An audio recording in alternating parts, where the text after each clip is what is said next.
Welcome to Season 8 of Reimagining the Good Life. I'm Amy Julia Becker, and this is a podcast about challenging the assumptions about what makes life good, proclaiming the inherent belovedness of every human being, and envisioning a world of belonging where everyone matters. I'm so grateful that my first conversation of this season is with Pastor Rich Villodas. Rich is the author of 4 books, including his latest, The Narrow Path: How the Subversive Way of Jesus Satisfies Our Souls. Rich Villodas has written about reimagining the good life through the lens of Jesus' Sermon on the Mount, and we get to talk all about that today. Before we get to that conversation, I also want to remind you that I have an upcoming workshop called Reimagining Family Life with Disability. So this workshop is designed to help families affected by disability to envision and work toward a good future. The next live online session begins September 18th, 2024. The workshop content is also available in a self-paced online course and a group curriculum. Here's what one mom had to say about this workshop.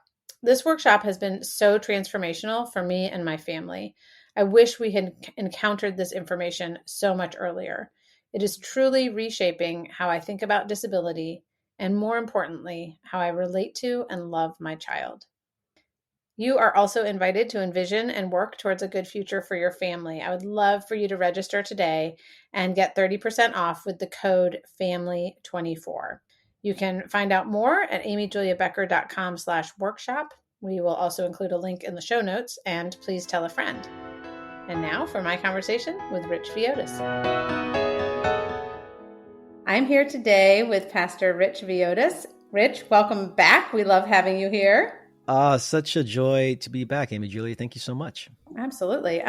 So I have read all of your books and I follow you on social media. I'm a big fan, but I might say that this new book of yours is my very favorite. So it is called The Narrow Path: How the Subversive Way of Jesus Satisfies Our Souls. And it's really a deep dive into Jesus's most well-known, perhaps least well understood, I don't know if I just said that correctly, and longest sermon.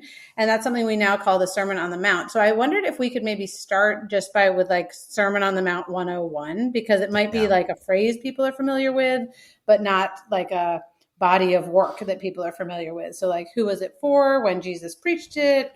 What does he talk about? Why might it matter for us today? If you could just, give us Bible teaching 101. So start from the very beginning. I mean, Matthew chapter 5 through Matthew chapter 7, and there's another place in the Gospel of Luke, but I focus specifically on Matthew 5 through 7. That's where Jesus really lays out what is regarded really as a manifesto of the kingdom of God. It is really, if you want to understand what the kingdom of God is and what life looks like to follow Jesus under his rule, this is really the place to start. And so it's Matthew chapter 5 through 7.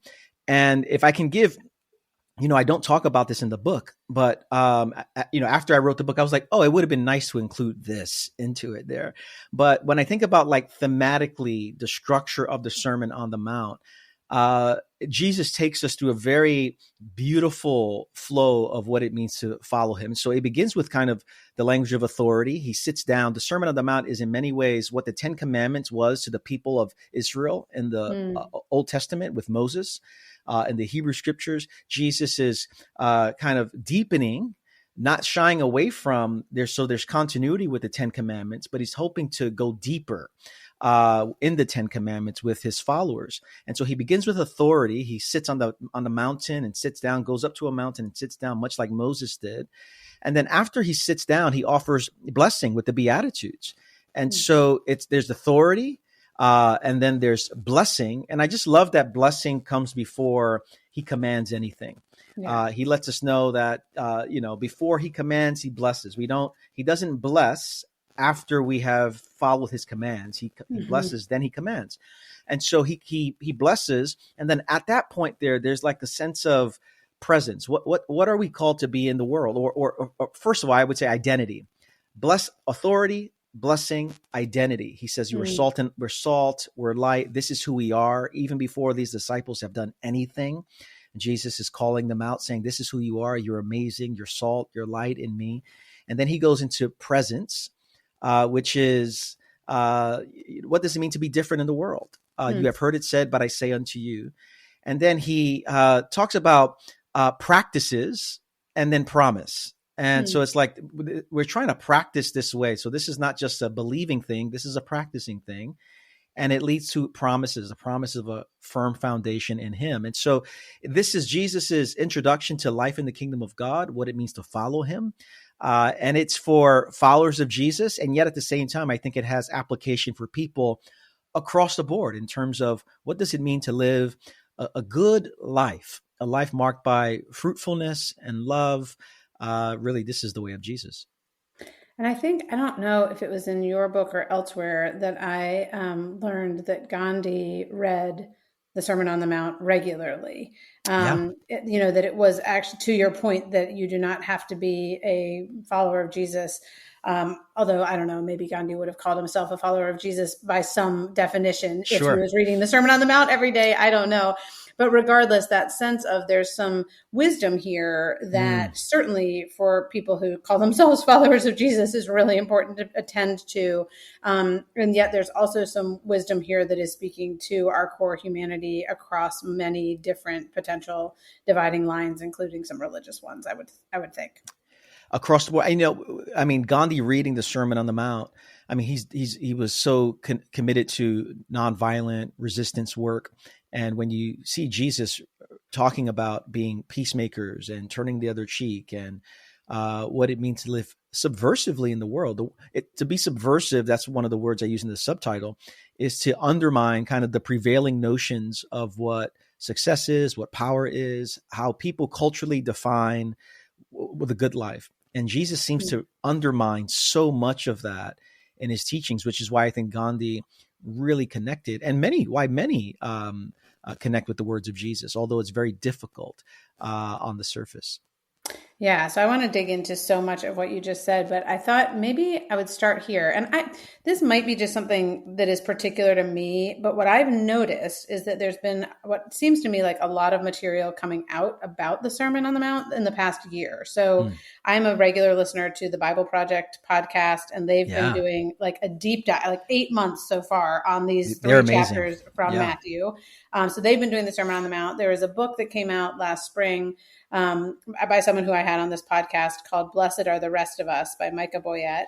And it's just about the Beatitudes. Actually, she has a son with a dual diagnosis of autism and Down syndrome and was using that as a way to reflect on the Beatitudes, which is a beautiful book. And then, as I told you before we started recording, I just was down at Hope Heals Camp and was asked to teach from the Sermon on the Mount to the volunteers who were there. So for me, at least, there's been this kind of like congruence of or confluence of all these different people who I'm paying attention to and listening to who are paying attention to the sermon. So I'm wondering if you think there is something about this particular cultural moment that has actually sparked a renewal of interest or attention to these teachings from Jesus. Yeah, I do think, I think there's much here. And in my own journey, one of the things I've wrestled with is, what does it look like to be faithful to Jesus? What does it look like to say, I am a legitimate follower of Jesus? And I think for me, when I look at, it seems as if everyone across the board, and I'm looking at the church now, across the political, social spectrum, claims faithfulness to Jesus. We're just being faithful to Jesus. We believe this way. We vote this way. We lead this way because we're just being faithful to Jesus. And when everyone is claiming faithfulness to Jesus, it becomes really hard to discern who's actually really in step and in line with Jesus. And so I think the Sermon on the Mount gives, in many ways, it offers an inventory and an invitation. Are we really following Jesus, or are we following the cultural ways that we have been taught to follow Jesus? Are we seeing Jesus? Are we seeing our politics through Jesus, or are we seeing Jesus through our politics? So I think for me, at least as a pastor, I want to be faithful to Jesus. I want to walk in his will. I want to walk in communion with him. I want my life and the people that I shepherd to really embody the Christ life. And I think the Sermon on the Mount becomes, in many ways, a really clear litmus test about faithfulness. So in one way, I think the cultural moment is what does faithfulness to Jesus really require of us? And which is why I think one of the elements of faithfulness to Jesus is enemy love. Those who are really moving in that direction are those who are really the ones who are faithful to Jesus. So I think the cultural moment has, at least for me, brought up this idea: what does faithfulness to Jesus look like in a moment where everyone is claiming faithfulness to Jesus? Well, and you also, just to pick up on the enemy love question, you asked the question, do we have the same kind of enemies that Jesus did? So Yeah. especially in like this political moment and our culture right now, like, could you explain what you mean by that question? Like, what should we be asking ourselves when it comes to enemy love? Yeah, Jesus, the one who's never sinned, the Son of God. Lots of people didn't like Jesus, and I think the question becomes, why didn't they like him? And I think if you strip it all down, lots of folks didn't like him because of the ways he was questioning and subverting the ways that power was used to hurt people who were already on the margins. The ways that religion was used as a means of control and not transformation. And so Jesus had some very strong words to say about what is true spirituality, what is true religion. And consequently, people didn't like him. But ultimately, he was governed by love. I find it to be the case that, and I say this with a personal testimony, lots of people have not liked me over the years of me being a Christ follower, not because I was like reflecting Jesus, but because I was being a jerk, really. And so they didn't like me because I was maybe a bit too dogmatic. I wasn't kind. I wanted to debate people. And then they didn't like me. And then what I do is I claim persecution. Very easy. Oh, look, they don't like me. I'm receiving some negative words from these folks. That must mean I'm doing the will of God here, as opposed to, no, my tactics have been really, really bad. And I've been a jerk along the way. And so I think when our lives are marked by holding on to grace and truth, when our lives are marked by seeking to serve those who are culturally often overlooked and marginalized, I think we're going to bump up against some resistance and some enemies. Those are the kind of enemies I think are consistent with what Jesus had, not the kind of enemies that emerge because, quite frankly, we're not kind, we're not exhibiting the fruit of the Spirit, we're hard to be around. I think that's a different quality of enemies that Jesus didn't experience. Well, in some ways, that, like, kind of turning it on its head, I do think, and recognizing that so many things we do need to turn on their heads, right? Like, just that we might have this reflexive reaction to the way we're treated and assume one thing when Jesus might actually, and the way of Jesus might say, well, at least pause and ask some other questions here. And I think that gets back to this idea of reimagining, which is a word that you use in the book a number of times and is the name of this podcast. So I thought that it would be good for us to like dig into that a little bit. I'd love to hear you talk a little bit about the imagination. Like, what is it?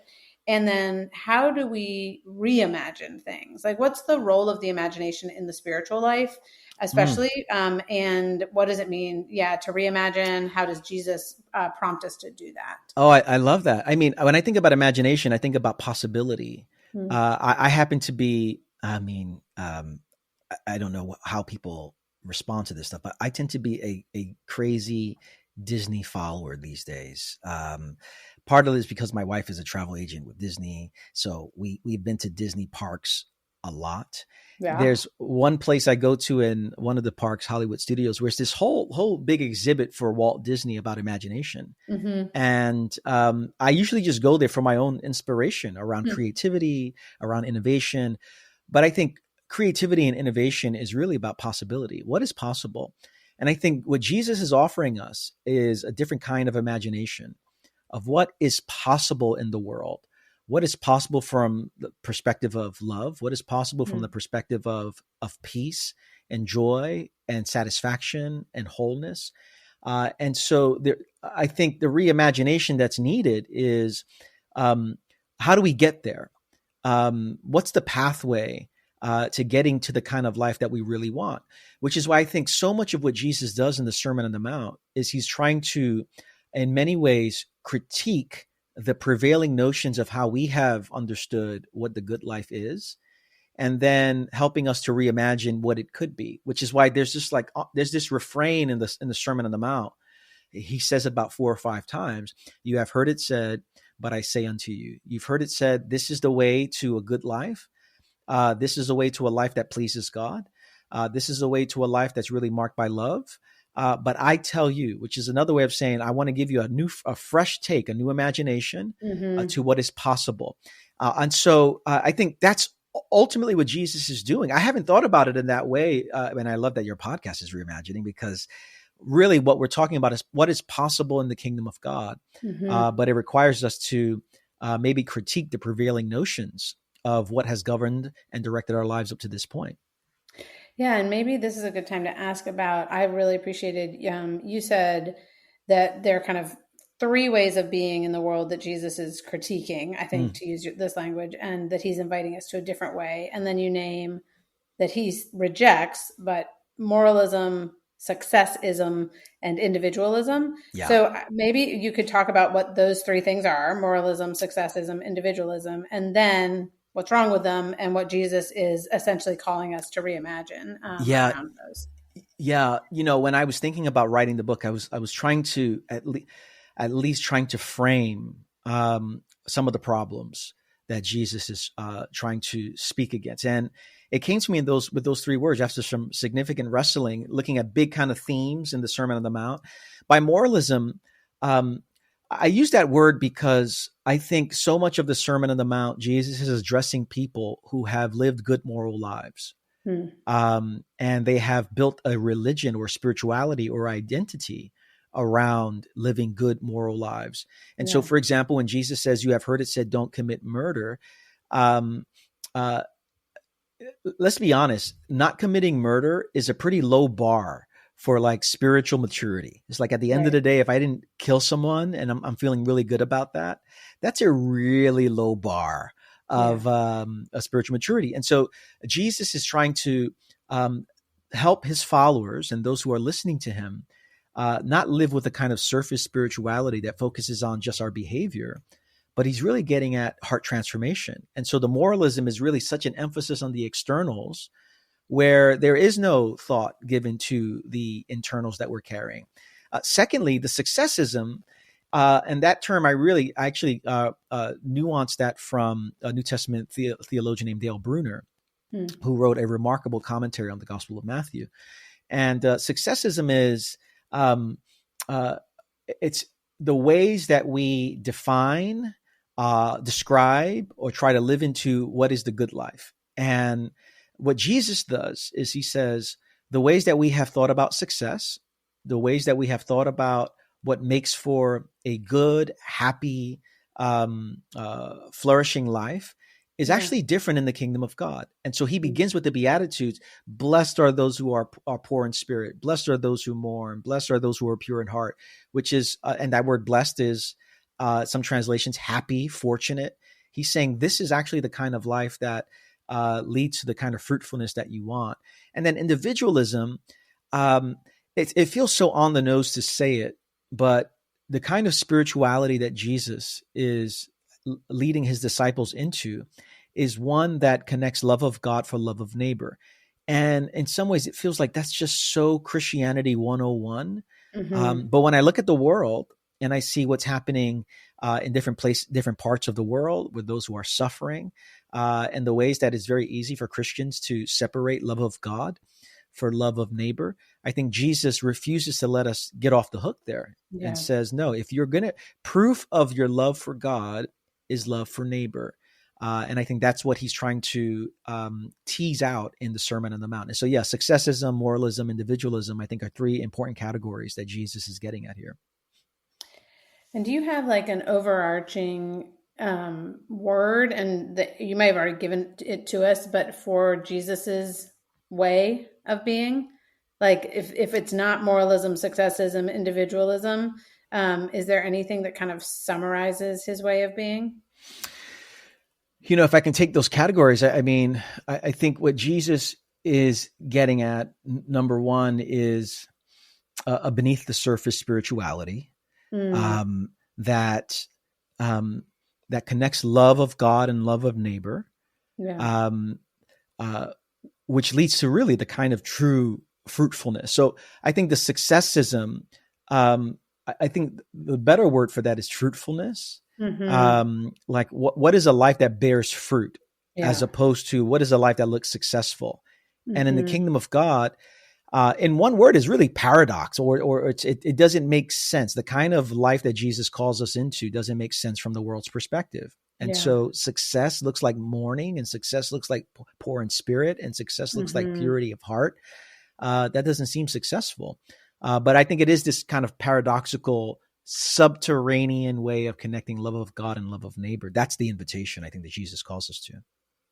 I remember, again, that word perfection, which, comes up at the end of Matthew 5, like be perfect as your Yeah. heavenly Father is perfect, and learning for the first time that at least my American understanding of the word perfect as like conforming to an ideal is not Mm, what the Greek word means at all. It means becoming whole or complete, or like, yeah. and that I think resonates with what you were just saying, like beneath the surface, integrated self, God, other, and all of those things.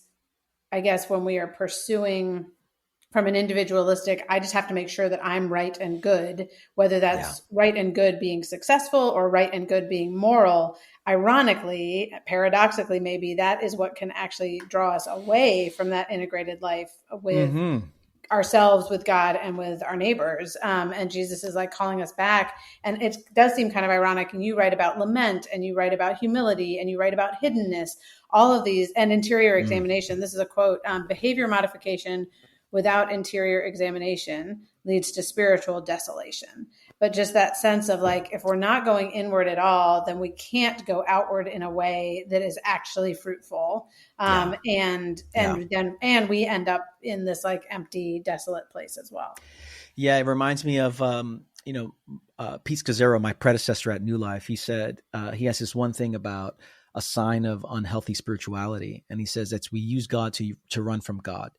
And Mm, I add to that a little bit where we use God to run from ourselves. I think this is what Jesus is getting at as well, where in the name of religion, in the name of relationship with God, we remain far too easily content to say, I'm doing the right stuff. I'm believing the right things. yeah. I'm participating in the right stuff. But the question is, have I allowed God access to my interior? To what degree am I living, focusing on my motivations, focusing on my reactivity, focusing on my anxiety, Yeah. focusing on the values that shape my life? I think that's what Jesus is calling us into, a life that doesn't use God to run from God, but works with God to actually journey within, so that the transformation, that's that behavior modification without interior examination, leads to spiritual desolation. Jesus is, and which is so bizarre, because like in Matthew 7, we have these people, which is one of the most frightening passages in the Sermon on the Mount, who are actually doing the God stuff. They're casting out Hmm. demons. They're doing all the God. And Jesus says, I never knew you. Like your life has been so inconsistent with my teachings that even though you're doing the right stuff and have power, there's something that's terribly missing from your life. And I think that's part of the desolation that Jesus is talking about. Yeah, I think I grew up in a Christian culture in which there was some suspicion of like the interior work, and suspicion of therapy, suspicion of navel Yeah. gazing was what it was often Yeah. called. Like you're just gonna only pay attention to yourself, essentially seeing that as like really self-centered. And so I would love to just like dig in a little bit, but to Yeah. what does interior examination actually look like? Like how do we practice that? And also how is that what actually frees us up to, as you just said, run towards God, run towards like the love that is not only for us but for the people in our community. Yeah. By interior examination, I'm really getting at three words. First of all, so I'm getting at um, integrity, Mm, integration, and love. mm, Integrity, integration, and love. For me, those are the three words that constitute what interior examination is. And by integrity, first of all, I'm not talking about, which is back to the perfection word you already mentioned. I'm not talking about living something perfectly, but wrestling with something faithfully. That for me is maturity. That for me is a life that pleases God, because we're not going to live something perfectly, but we can wrestle with something faithfully. By integration, I'm talking about the various ways that we are able to integrate what's going on within us in worship before God. And so how do I pay attention to the various parts, the good parts, the parts I might not like, but recognize that God doesn't just want to transform some aspect of my life. He wants to transform every part of my life.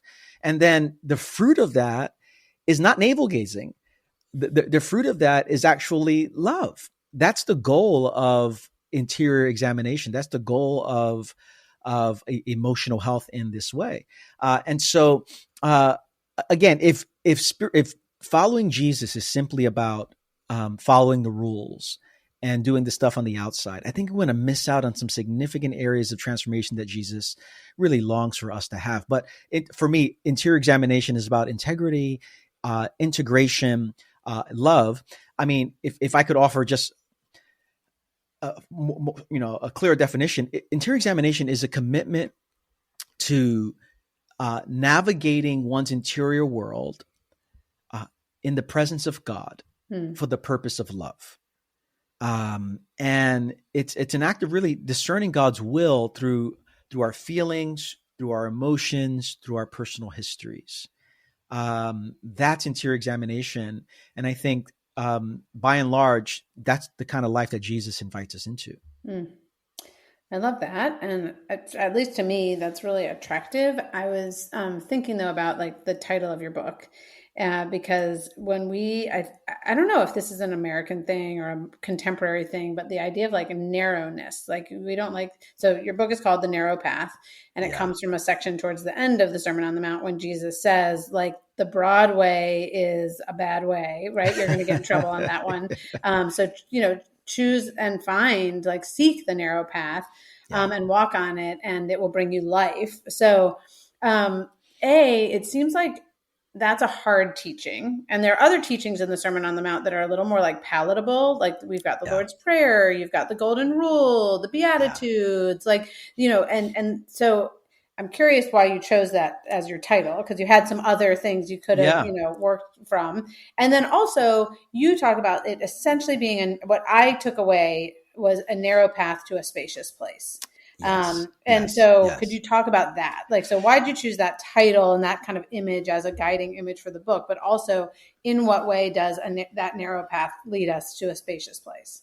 Yeah, it's so initially it was actually the title of the book. And this is how it is, with those who are writers. You start with one thing, you end up with something else. Yeah. But the genesis of the idea was, I was reading the Sermon on the Mount, studying it one season.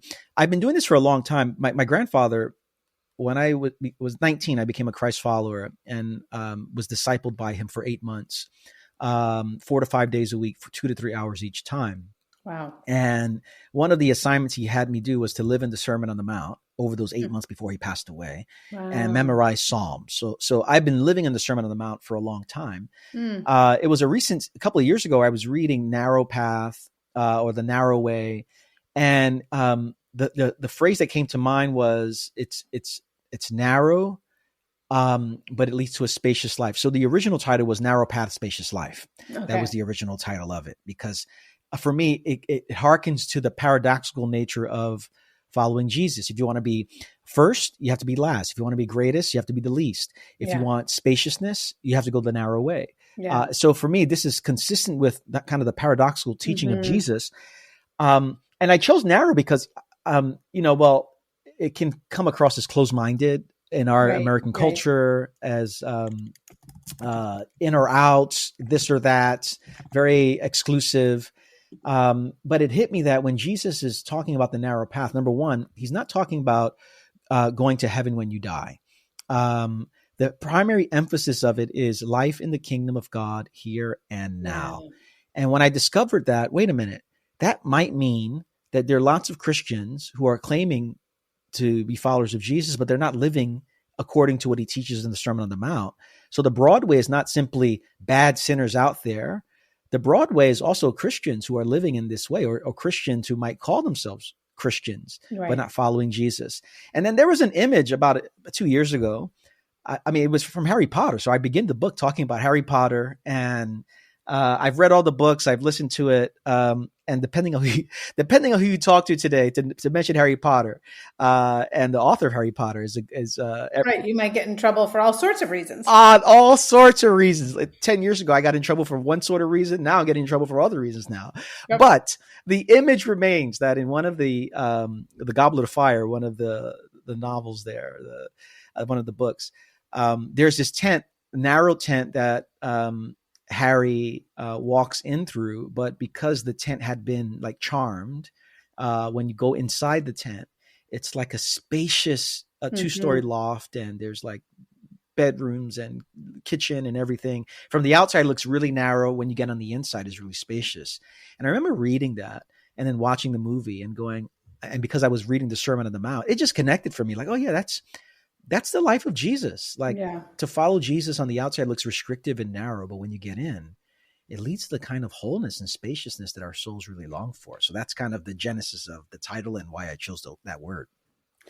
And what do you think? I was thinking about this, and I don't know if this is a stretch, but I was wondering whether like narrowness and hiddenness are connected. You have a whole section on hiddenness that I thought was really beautiful. And talking about it's not so much being hidden from other people as being almost hidden from ourselves, like not being so self-conscious or self-focused all the time. But I thought about how it is easy to miss, like to literally not see the narrow way because it's just not very big. And like, I was thinking about like a highway, it's like, you can't miss an 8-lane highway, but like, how often when I'm trying to like walk on a trail that I really want to walk on, I have to like pay attention in a different way to find the marker for the trail. And so I just wonder about the overlay between narrowness and hiddenness, and why spiritual reality might work that way.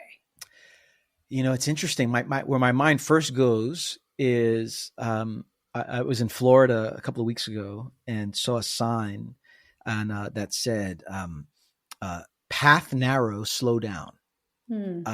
And every sign that says narrow, I'm taking pictures of it now. So it's like, I'm telling my wife, Rosie, I've got to pull over. I got to take a picture of this, or on a trail, whatever like that. Let me take a picture of this thing here. And I read that and remember my wife saying, you have to drive through a narrow path or walk. You have to actually slow your life down. So first of all, I thought about, we often don't see it because our lives are very just fast paced and busy. Yeah. So we don't see the narrow path. But the hiddenness piece, that part of the book is probably the hiddenness part, and the words are the 2 chapters that personally for me, I think the Lord was really doing some great heart surgery as I wrote the book. I would like to say every chapter had equal weight, but no, I think it's my words and the hiddenness piece, because the hiddenness piece, back to the paradoxical nature of it, the desert. My mind goes to the desert fathers with hiddenness. So they go into the desert to be hidden from the power of the city, the power of Rome, and it was in their hiddenness that led to the desert. St. Athanasius would say it became a city. It was like paradoxical. They leave to go to be hidden, but then there's fruit that emerges. And I think that's the narrow path as well. I think it's the hiddenness that we are called to live, hiddenness from ourselves primarily, is actually what leads to the kind of fruitfulness that Jesus calls us to. And yet, now that the book has been out already at the time of this recording for almost a month, I'm still realizing how I'm still paying attention to myself and need a fresh, it's like the book comes out and the day before it comes out, I'm journaling. I'm saying, Lord, I just want to, be caught up with you and be hidden from myself and hidden from the success of this book. And then like the next day, I'm like refreshing Amazon to see how's the book doing? Is it doing okay? Or are people buying it? Whatever like that. I'm thinking, oh Lord, I need to read my own chapter again. So it's this ongoing ongoing journey for sure. Well, and I do wonder, like, I mean, what I'm so struck by, whether it's the Sermon on the Mount or other teachings of Jesus, is the ways in which there's just, like, again, wisdom and like statements of spiritual reality. I think Yes. there's so much that we read as if he's like pronouncing judgment, as opposed Yeah. to just telling us something that is true. Like, actually, if you walk on the broad way, it'll lead to Yeah. destruction. And if you walk Yes. on this one, it'll lead to life. Like, that's just Yeah. a statement of truth, as opposed to like, you bad person. I don't think he's saying that. I think he's just saying like, oh, by the way, if you walk that way, it's going to destroy you. And if you come over Yes. here, it's going to do this. Like, it's just a statement of reality. And there's a lot of that in there.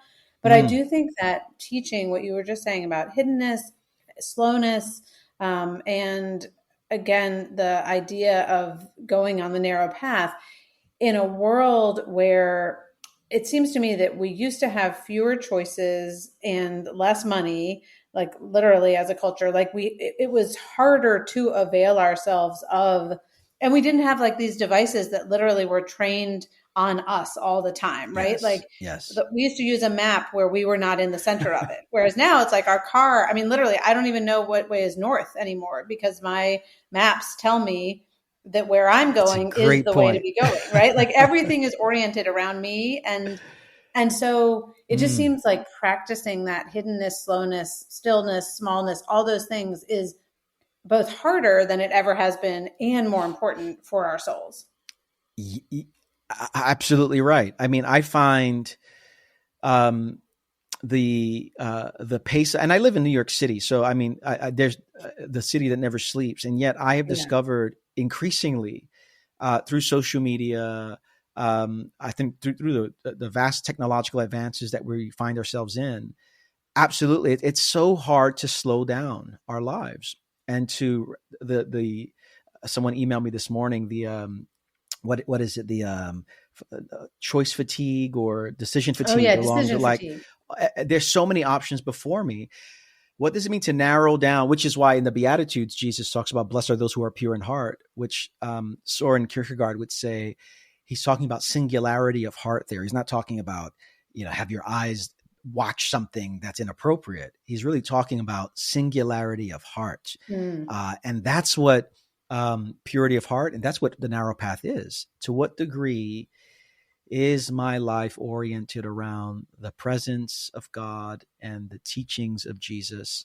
And in a world where we live in this, what sociologists call in this continuous state of partial attention, it just makes it that much more difficult, which is why the contemplative life, the interior life, I think, I'm not sure how we follow Jesus faithfully without committing ourselves to that kind of slowed down singularity of focus, because everything is pulling us in all kinds of directions. So to that point, one of the things that I think is beautiful about this book is that you mention a lot of practices like that help us to actually follow in this way. And I wonder if you could choose a few of those practices. Like what are some things we can do to reimagine the good life, to be reforming our own vision of possibility in the world and the way that we walk in it? Yeah, I think of a couple of things. I think, first of all, it might sound like pretty pastorally obvious for me to say this, but I wonder what it looks like for us to live in the words of Jesus, to really meditate slowly on the Sermon on the Mount. I do think to live in Jesus's words, to abide in his words, requires us to take his words very seriously. And so I think meditation on Jesus's teachings could go a long way, and not just meditating and reading, but taking notes on ourselves. When I read through the Lord, or when I pray the Lord's Prayer, it's usually the case that when I get to forgive us our trespasses as we forgive those who trespass against us, that the Spirit of God is now doing something in my soul around who have I not forgiven? Who am I still regarding in a particular way? What have I not confessed to God? And I think that's what the Sermon on the Mount reading on a regular basis. It's really an invitation and inventory. And so I would say, first of all, a simple invitation is to take time to slowly read the words of Jesus on a regular basis, meditating on his words. I also think, depending on the second sections on all the, I'm categorizing with our words, our desires, our decisions, our enemies, things along those lines. I wonder what it looks like to surrender our angst before God on a regular basis, our worry before God. That's in Matthew chapter 6. We live in a world that's so marked by worry, anxiety, and fear. I wonder if a good next step towards that is doing inventory on what makes me most anxious, who's making me most anxious, what areas have I been worrying about my life before God. What's the story my anxiety is feeding me? What kind of space do I need to process with others? I think so. Whether we're talking about anxiety, whether we're talking about generosity or praying for enemies, I think the entirety of the Sermon on the Mount, as we read it, offers some very simple invitations. But I would primarily start with reading the words of Jesus. And if I can offer a second thing, I mean, I do think the sermon, the Lord's Prayer, I think is the most important prayer in the entire Bible. And I think as we live in that prayer, because it covers the gamut of spiritual reality, I think that can be a really great start for someone who is looking to follow in the way of Jesus. So when we say, hallow your name, to what degree am I aware of the sacredness of God's presence? When I pray, your kingdom come, your will be done, where do I need God's will done in my life? And how do I need to discern that? What's my daily bread? Who do I need to forgive? What are the temptations that are before me that I'm feeling weak against? I think those might be a couple of ways to begin the practice of following Jesus. I love that. Well, I have one last question for you, and you can take this whatever direction you want, but I'm just curious how, obviously you've given us a very accessible way to understand and practice the Sermon on the Mount. So I really commend this book to anyone who's kind of intrigued by any of these ideas. And I suspect, well, I can tell just because of the references you've made in this conversation and in the book itself, there was a lot of backstory in terms of obviously what you described with your grandfather, but also reading commentaries and, finding out what other people have said. So I'm curious if it changed you to write this book, either in terms of practices, personal practices, or the way you understand Jesus. Again, however you want to take it. I'm just curious how it changed you to work on this. Well, I think for me, writing is an act of prayer for me. And so I the way I write, I'm writing as in conversation with God, asking God to do something in me. So number one, I think writing this book has been changing me over the last couple of years, specifically around a few areas. I talk about the words piece. I talk about the hidden righteousness piece, the money piece. I mean, if I could add a third, it'd be the money piece. Yeah. Jesus saying money is not simply this neutral tool, but a rival God, has really caused me and my wife Rosie to think about, how are we stewarding what God has entrusted to us? To what degree have we made idols out of things here? And so how has it changed me? I am aware of the ways that my yes is often no and my no is yes. I'm aware of I think more than anything, I have a heightened awareness of the gaps that I live with, which in many ways throws me at the grace of God. At the same time, I have to say that that's not the goal of the Sermon on the Mount. The goal of the Sermon on the Mount is not simply, oh, look how bad I am, or look how I don't measure up. Let me throw myself on the grace of God. I think that's part of the journey, but I throw myself at the grace of God to actually receive something from God, to actually live this out. And so the emphasis is on the living it out, not on the, I just need to receive the grace of God. And I think that's probably the biggest shift in me. I'm not just here to wallow in my inability to live out Jesus's teachings.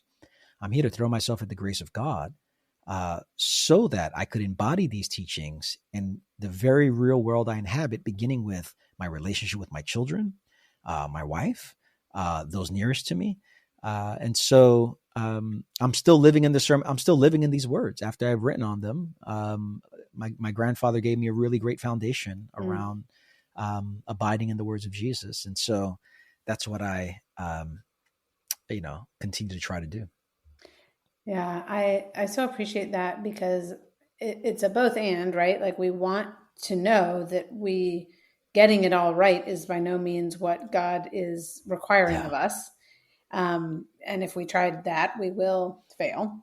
Yeah. And yet also, I think sometimes Protestants especially can get grace wrong in terms of thinking that we're never supposed to, our lives are never going to change because we're always just these like terrible, abject sinners, instead of saying, well, we are sinners who are created in the image of God, invited to participate in God's work in the world. And that does, and God is so patient with us to transform us very slowly and bumblingly, whatever word that is, over time. And I feel like for me, reading the sermon, I can easily go the moralistic route of just thinking, okay, I need to go do this, and kind of going back to the Beatitudes. And then even the last image, I think, is the like build your house on a rock. Like that's the last. Exactly, so it's like the last image is of someone who's kind of beleaguered in a storm. And like they make it through the storm because they're built on the rock, but it doesn't mean that like they were feeling like unbelievably secure as the wind blew, So I'm kind of heartened by that like there is a sense of, like keep following, keep walking, do the stuff. And sure, know that the bookends of all of this is God's grace and God's incredible and great embrace. And yet I think that sense of like God being for us, like I want you to get to be a part of this spacious and fruitful experience, not just like on the floor, aware of how, imperfect you are, which of course is also a place where we end up sometimes. But there's a paradox or a both and an invitation, as you've said so many times, to this fuller life that is really different than the way we live most of the time in our contemporary world, and yet also really beautiful. Yeah. And back to that word imagination, because what you just said, I think is absolutely right and beautiful. The possibility that we can really change. I think that's what Jesus offers us. And like you said, lots of Christians believe this is who I am. I'm not going to change. I just need to throw myself at the grace of God and receive God's grace. And I think, no, Jesus is letting us know what does it look like to reimagine transformation, that your life can actually look different. And I think it starts with living in the words of Jesus. Well, amen to that. We're gonna call that the last word of this conversation. And thank you so much for being here with us. Oh, joy to be with you again. Thank you. Thanks, as always, for listening to this episode of Reimagining the Good Life. Please take a second to rate or review it or share it with others, especially in the beginning of a season. It really helps for other people to know about the podcast if you rate or review or share. I also always love to hear from you, so you can click the link in the show notes and that will text me your comments and suggestions for other guests. Don't forget to check out my Reimagining Family Life with Disability workshop. There's a link in the show notes to that. And I want to say thank you. Thank you, Jake Hansen, for editing this podcast. Thank you, Amber Beery, my social media coordinator, for doing everything else to make sure this happens. And thank you for being here and listening. I hope this conversation helps you to challenge assumptions, proclaim belovedness, and envision a world of belonging where everyone matters. Let's reimagine the good life together.